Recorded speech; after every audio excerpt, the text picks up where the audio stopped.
Our online IT school is here to provide you with all the skills and knowledge you need to succeed in the tech industry. আসসালামু আলাইকুম online IT স্কুলের পক্ষ থেকে স্বাগত জানাচ্ছি আমি জামাল হোসেন। তো আজকে আমরা আইএলটিএস এর স্পিকিং টেস্ট নিয়ে কথা বলবো, ঠিক আছে? আইএলটিএস স্পিকিং টেস্টে কিভাবে আমরা ভালো করতে পারবো এই বিষয়গুলো নিয়ে আজকে খুঁটিনাটিভাবে আমরা আলোচনা করব। তো আইএলটিএস স্পিকিং টেস্টে সাধারণত টোটাল টাইম আপনাকে দেবে 11 থেকে 15 মিনিট, এর ভিতরে কিন্তু আপনার টেস্টটা কমপ্লিট হয়ে যাবে। তো প্রথম অবস্থায় আপনি কী করবেন, টাইম ম্যানেজমেন্ট কীভাবে করবেন, কীভাবে প্রশ্নগুলো উত্তর করবেন, প্রশ্ন উত্তর করতে গেলে এখানে কতটুকু সময় আপনি নেবেন, এইগুলো নিয়ে আমরা কী করব, আলোচনা করব। তো প্রথম অবস্থায় আপনাকে কি করতে থাকবে, প্রথম অবস্থায় আপনার পার্ট 1-এ আলোচনা করবে কি বিষয় নিয়ে, যে পার্সোনাল ইনফরমেশন। অর্থাৎ to begin the examiner will ask introductory questions about you. You may be ask about your name, where you come from, your job or studies, and your hobbies or interest. I would like you to please be prepared to give you clear and concise answer. আচ্ছা, আমরা একটু পরিষ্কারভাবে যদি বলি যে IELTS speaking টেস্টে প্রথম অবস্থায় আপনার পার্সোনাল ইনফরমেশন বা ব্যক্তিগত তথ্য সম্পর্কে জানতে চাইবে, বিশেষ করে আপনার নাম, ঠিকানা, আপনি কোথায় থাকেন বা আপনার শহরের নাম কি, এই ব্যাপারগুলো জানতে চাইবে। আপনার পাসপোর্ট বা আইডেন্টিফিকেশন এগুলো যাচাই বাছাই তারা করবে। তো এর পরবর্তীতে আপনাকে কী করতে হবে, শর্ট রেসপন্স করতে হবে। কিভাবে শর্ট রেসপন্স করবেন আপনি, বলছে দ্য কোয়েশ্চেন্স ইন পার্ট 1 আর usually straight forward and require short response. However, aim to give complete answer rather than simple yes or no replies. Provide additional details wherever possible. তার মানে কি বলতেছে যে আপনি ওইখানে আপনাকে তারা প্রশ্ন করলো, কিন্তু আপনি শুধু ইয়েস নো বলে গেলেন, তাহলে কিন্তু আপনার এই স্পিকিং টেস্টের রেজাল্ট খুব একটা ভালো হবে না। এখানে আপনাকে কী করতে হবে, ছোট্ট করে প্রশ্নের উত্তরটা দিতে হবে, যাতে খুব বেশি উত্তর বড় হয়ে যায় না, আবার ছোটও হয়ে যায় না। এই ব্যাপারটা আপনাকে খেয়াল রাখতে হবে। অনেক সময় দেখা যায় কি যে প্রশ্ন করছে, কিন্তু প্রশ্নের উত্তর আপনি এতই সংক্ষিপ্ত দিচ্ছেন যে আপনার টাইম হাতে রয়ে গেছে। এইভাবে না, আপনার টাইমটা ওভারঅল কাটাই দিবেন কীভাবে, এই ব্যাপারটা আপনাকে চিন্তা করতে হবে, ঠিক আছে? আচ্ছা, পরের সেকশন কি আছে, কনফিডেন্স অ্যান্ড ফ্লুয়েন্সি। আপনি কথা বলার সময় যদি কনফিডেন্স হারিয়ে ফেলেন, আত্মবিশ্বাস যদি আপনার মধ্যে ঘাটতি থাকে, তাহলে কিন্তু আপনি ভালো প্রিপারেশন থাকার পরেও আপনার প্রস্তুতিটা ভালো নাও হতে পারে বা পরীক্ষাটা ভালো নাও হতে পারে, রেজাল্টের স্কোরটা কিন্তু একেবারে ডাউন হয়ে যেতে পারে। এক্ষেত্রে আপনাকে কী করতে হবে, পরীক্ষার আগে আপনার চাইলে 2-3টা মক টেস্ট দিতে পারেন, অথবা আপনার বাসায় যদি কারো সিনিয়র ভাই থাকে তাদের মাধ্যমে আপনি কী করবেন, বাসায় প্র্যাকটিস করবেন। স্পিকিং টেস্টটা একজনের প্রশ্ন করলে আপনি উত্তর করলেন, এইভাবে কী করতে পারেন, বাসায় নিজে প্র্যাকটিস করতে পারেন। আচ্ছা, বলছে confidence and fluency while accuracy is important. The examiner also evaluates your ability to speak fluently and confidently. Don't be too concerned about minor error. অর্থাৎ ছোটোখাটো যদি ভুলও হয়ে যায়, আপনি এটাকে মেজর কনসার্ন হিসেবে নেবেন না, তাহলে কিন্তু আপনি টেনশনে পড়ে যাবেন, ঠিক আছে? আরেকটা কথা কি, focus on expressing your self clearly. আপনি যা বুঝাইতে চাইতেছেন এটা কিন্তু পরিষ্কারভাবে বোঝানোর চেষ্টা করবেন। এখানে আপনি মানে এলোমেলো কথা বললেন, আপনাকে প্রশ্ন করছে একটা, আপনি উত্তর করলেন আরেকটা, তাহলে কিন্তু প্রশ্নকর্তা উনি কিন্তু বিরক্ত হবেন, অথবা উনি বুঝতে পারবেন যে আপনি আপনার প্রাসঙ্গিক থেকে অন্য প্রসঙ্গে চলে গেছেন, ঠিক আছে? এই বিষয়টা খেয়াল রাখতে হবে। অর্থাৎ প্রশ্নকর্তা যে প্রশ্ন করছে এই প্রশ্নের আলোকে আপনি উত্তরটা দিবেন, প্রশ্নের বাইরে অন্য তথ্য আপনার দেওয়ার কোনো দরকার নেই। আচ্ছা, এরপরে আমরা যাই, expand your answer. whenever you are asked about your likes, dislike or experience, try to expand on your answers, use descriptive language and provide examples to support your response.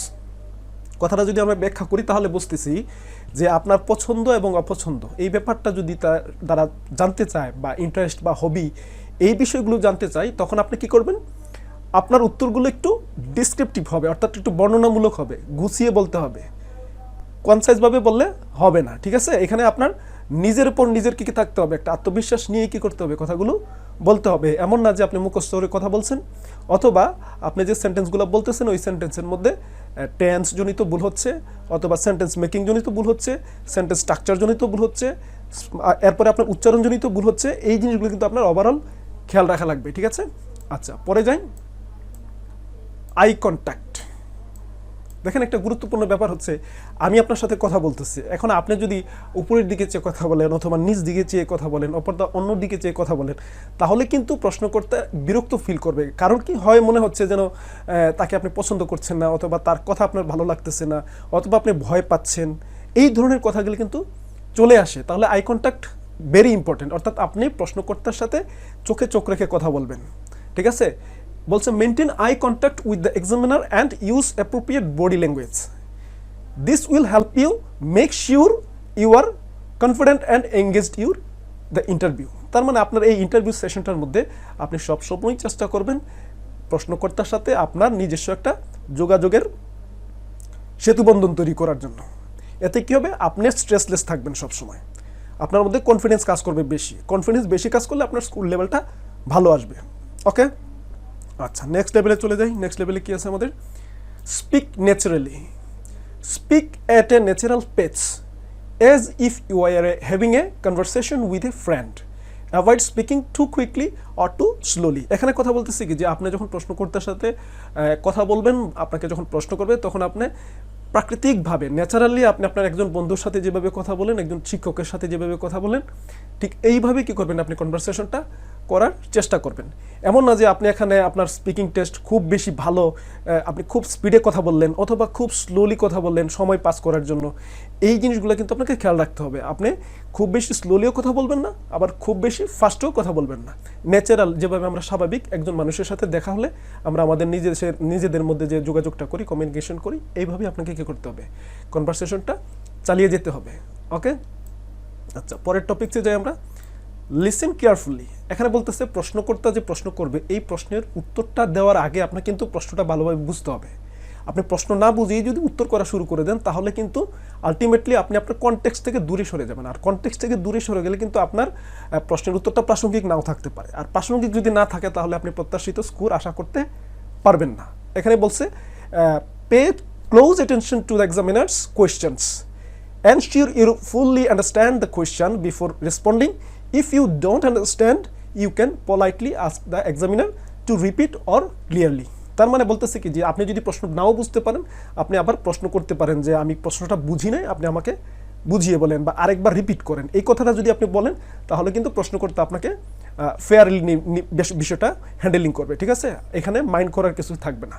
আপনি যদি প্রশ্ন না বুঝিয়ে উত্তর করা শুরু করেন তাহলে প্রশ্নকর্তা কিন্তু অবশ্যই সেখানে নেগেটিভ মার্কিংয়ের চিন্তা করবে, অর্থাৎ মার্ক আপনার স্কোর কমে যেতে পারে।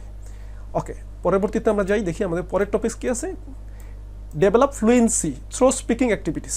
আচ্ছা, এখানে একটা কথা বলতেছে develop fluency through speaking activities, মানে engage in your various speaking activities such as debates, discussion and role plays. Those activities will help you become more comfortable expressing your thoughts and ideas in English. মানে আপনি যদি ইংরেজি স্পিকিংয়ে ভালো করতে চান আপনাকে কি করতে হবে, বিভিন্ন ডিবেটিং বা ডিসকাশন লেভেল এবং রোল প্লে করতে হবে বিভিন্ন সময়। ওই রোলগুলো যদি প্র্যাকটিস করেন তাহলে কিন্তু আপনি ওইখানে গিয়ে পরীক্ষার হলে গিয়ে কী করবেন, আপনার মধ্যে জড়তাটা থাকবে না।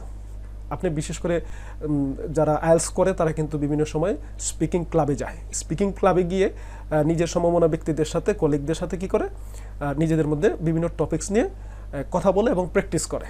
প্র্যাকটিস করলে কি হয়, মানুষের সাথে কথা বলতে গেলে আপনার ভিতরে যে ভয় কাজ করে এই ভয়টা কিন্তু আস্তে আস্তে দূর হয়ে যায়। ঠিক আছে, তাহলে আমরা পরবর্তী স্টেপে চলে যাই। পরবর্তী স্টেপে রয়েছে stay inform about current events.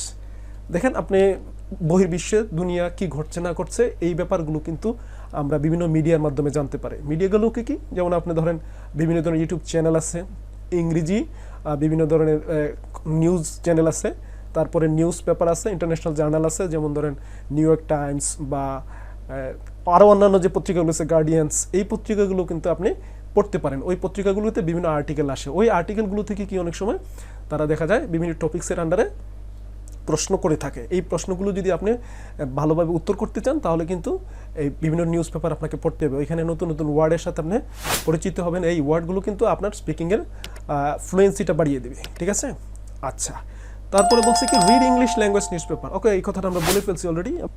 আরেকটা কথা হচ্ছে যে প্রনাউন্সিয়েশন প্র্যাকটিস। দেখেন আমরা যেহেতু নন নেটিভ স্পিকার, আমাদের হুবহুব 100% যে যারা ইংরেজি ভাষাভাষী তাদের মতো হবে এমন কথা না, কিন্তু কাছাকাছি হলে ভালো।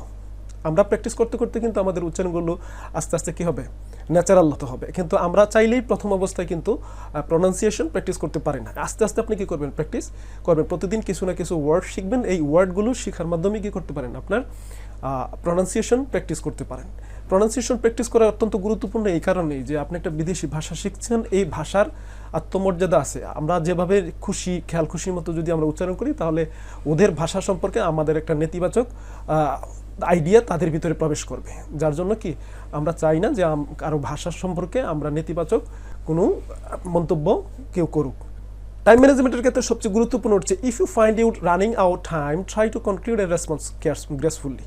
তার মানে এখানে দেখা যাচ্ছে অনেক সময় দেখা যায় আপনি প্রশ্ন উত্তর করতে গিয়ে বেশি সময় খেয়ে ফেলছেন, অথবা কম সময়ের মধ্যে উত্তর করে ফেলছেন, এখন আপনাকে বসে থাকতে হচ্ছে, আপনি কিছুই বলতে পারতেছেন না, তাহলে কিন্তু সিচুয়েশনটা খুবই অড লাগবে, খুবই বাজে লাগবে। যার জন্য আপনাকে এমন সিস্টেমে কথা বলতে হবে যে আপনার একদিক দিয়ে টাইমও ঠিক থাকে, আবার অপর দিকে আপনার কথা বলার ধরনটাও যাতে কি ঠিক থাকে, এক্সামিনারের সাথে আপনার কন্ট্যাক্টটা যেন অঙ্গাঙ্গিভাবে জড়িত থাকে আর কি, যেখান থেকে আপনি টপিক্সের বাইরে যাতে হারিয়ে না যান, এই ব্যাপারটা আপনাকে খেয়াল রাখতে হবে। ঠিক আছে, আপনি একই প্রশ্নের উত্তর বারবার ঘুরিয়ে বলতেছেন, একই জিনিস বলতেছেন এবং টাইম কনজিউম হচ্ছে, কিন্তু প্রসঙ্গ থেকে আপনার কোনো তথ্য বের হয়ে আসতেছে না, তাহলে কিন্তু আলটিমেটলি আপনার রেজাল্টটা নেগেটিভ আসবে, খারাপ আসবে।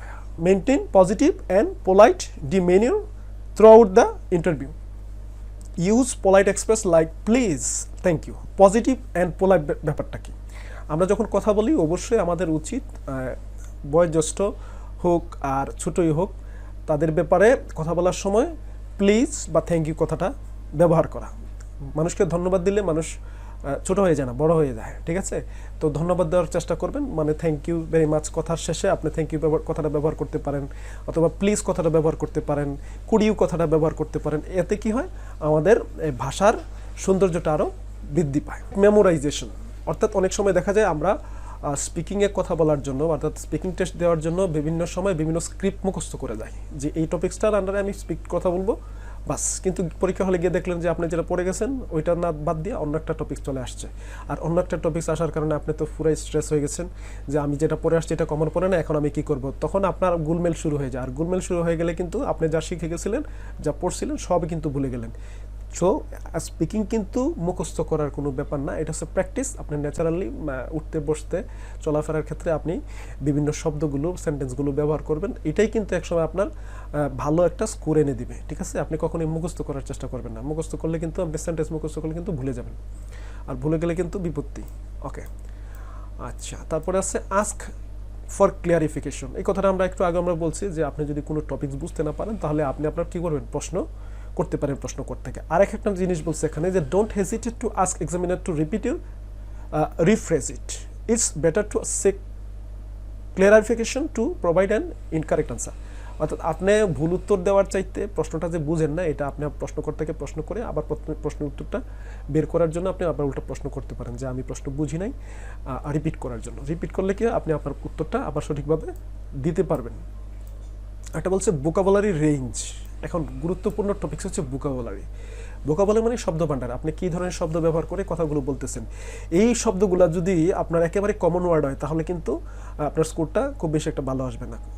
ব্যবহার করতে হবে কি, ধরেন আপনার ইডিয়ম ফ্রেজ বা আমরা যেটাকে বলি বাগধারা, যেগুলো দিয়ে শর্টকাটে অনেক কিছুই কথা বলা যায়, এই কথাগুলো কিন্তু আপনার সৌন্দর্য বাড়ায়। কিন্তু আপনি যদি ভেরি গুড, ইয়েস, হ্যাঁ, নো এই ধরনের কথাগুলো আপনি ব্যবহার করেন তাহলে কিন্তু ভাষার সৌন্দর্যটা হারিয়ে যায়। ঠিক আছে, এই ক্ষেত্রে আপনার ভোকাবুলারি রেঞ্জ বানানোর জন্য সিনোনিম, এন্টোনিম এইগুলো আপনি স্টাডি করতে পারেন। প্রচুর সিনোনিম, এন্টোনিম পড়তে হবে। সিনোনিম, এন্টোনিমের ব্যবহারটা কিন্তু ভাষার সৌন্দর্য বাড়ানোর জন্য একটা গুরুত্বপূর্ণ ভূমিকা পালন করে। আর পরীক্ষার দিন আমরা সকালবেলা যখন পরীক্ষার হলে যাব বা পরীক্ষাতে যাব ওই দিন কিন্তু আমরা খুব টেনশনে থাকি। টেনশনে থাকার কারণে অনেক সময় খাওয়া দাওয়া হয় না।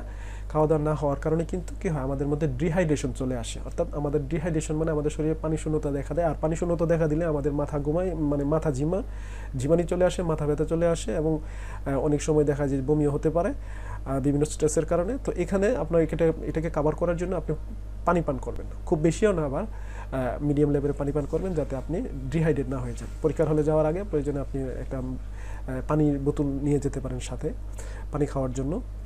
ঠিক আছে, আচ্ছা, এরপরে যে ম্যানেজ স্ট্রেস। এখন আপনি পরীক্ষার আগে সারা রাত পড়াশোনা করছেন, ভালো করবেন পরীক্ষার হলে, কিন্তু পরীক্ষার দিন ওইখানে গিয়ে আপনার ঘুম চলে আসছে, মানে আপনার রাতে ঘুমান নাই। এই না ঘুমানোর কারণে আপনার মাথায় উল্টাপাল্টা কাজ করতেছে। ঘুমের কারণে কিন্তু মানুষের সঠিকভাবে কোনো কিছুই মাথায় আসে না। তো আপনাকে চেষ্টা করতে হবে স্ট্রেস ম্যানেজমেন্ট করার জন্য পর্যাপ্ত ঘুমান। রাতে পরীক্ষার আগের রাতে বেশি পড়ালেখা করার দরকার নেই, কারণ আপনি যা করছেন 2-4 মাসে যাই প্রস্তুতি নিয়েছেন ওইটাই মূল। পরীক্ষার আগের দিন রাত্রে আহামরি কোনো কিছুই না। সুতরাং ওই দিন আপনাকে রিল্যাক্সলি ঘুমোতে হবে। যদি আপনি পর্যাপ্ত ভালো ঘুম না হয় তাহলে কিন্তু আপনার পরীক্ষার হলে গিয়ে উল্টাপাল্টা কাজ করতে পারে মাথায়, যার জন্য আপনার প্রস্তুতিটা ভালো থাকার পরেও কিন্তু আপনার পরীক্ষার রেজাল্ট খারাপ হতে পারে।